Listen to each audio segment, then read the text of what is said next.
ও হ্যাঁ, একটু পরেই তো শুরু হবে। আমি একেবারেই ভুলে গেছিলাম।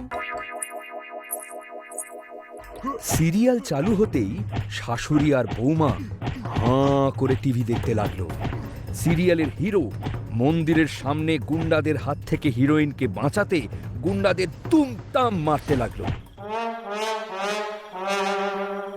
মারপিট শেষ হতেই হিরোইন হিরোর মাথা ঠান্ডা করার জন্য হাত ধরে টেনে মন্দিরের সামনে বসিয়ে শিবের জন্য আনা দুধ পুরোটাই হিরোর মাথায় ঢালতে লাগলো। উফ, এ যেন সাক্ষাৎ হর পার্বতীর জুটি, দেখে মন প্রাণ জুড়িয়ে গেল। যা দেখছি এ তো ঘোর কলিযুগ। এসব রঙ্গ চলতেই থাকবে। না, আমি বরং কাজটা সেরে ফেলি। মহাদেব একটা স্থানে বসে রেশমের সুতো দিয়ে শাড়ি বানাতে লাগলো।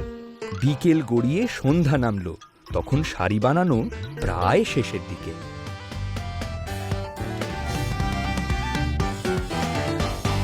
কি গো, কোথায় তুমি? বাড়ি কখন ফিরবে? আমি ব্যস্ত আছি, কাজ করছি। বাড়ি ফিরতে রাত হবে। ফিরুক আজকে একবার, একবার বাড়ি ফিরুক। আমি আর একটাও কথা বলবো না।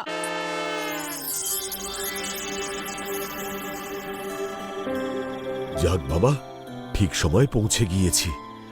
নিশ্চয়ই খুব অভিমান করে আছে। এবার কাছে গিয়ে একেবারে চমকে দেব।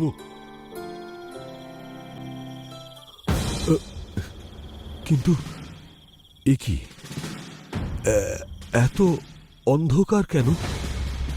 মহাদেব ভেতরে প্রবেশ করে দেখলেন কেউ কোথাও নেই।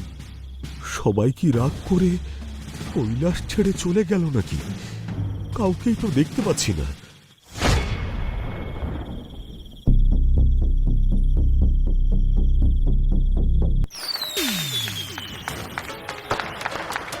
কি রে, দেখে চমকে গেলে তো।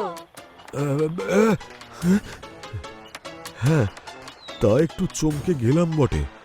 তোরা সারপ্রাইজ প্ল্যান করেছিলিস, আগে তো বলিসনি। বলে দিলে বলে তো সেই দিলে তো সেই মজাটাই মজাটাই থাকতো না। থাকতো না। সারপ্রাইজ কি তুমি একাই দিতে পারো? আমরা দিতে পারি না? বিবাহ বার্ষিকীর অনেক অনেক অভিনন্দন এবং শুভেচ্ছা রইল। আমার তরফ থেকে রইল বিবাহবার্ষিকীর অনেক অনেক শুভেচ্ছা, ভালোবাসা আর শুভকামনা। এই নাও মালা, একে অপরকে মালা পরিয়ে নিজেদের স্পেশাল দিনটা আরো স্পেশাল করে তোলো।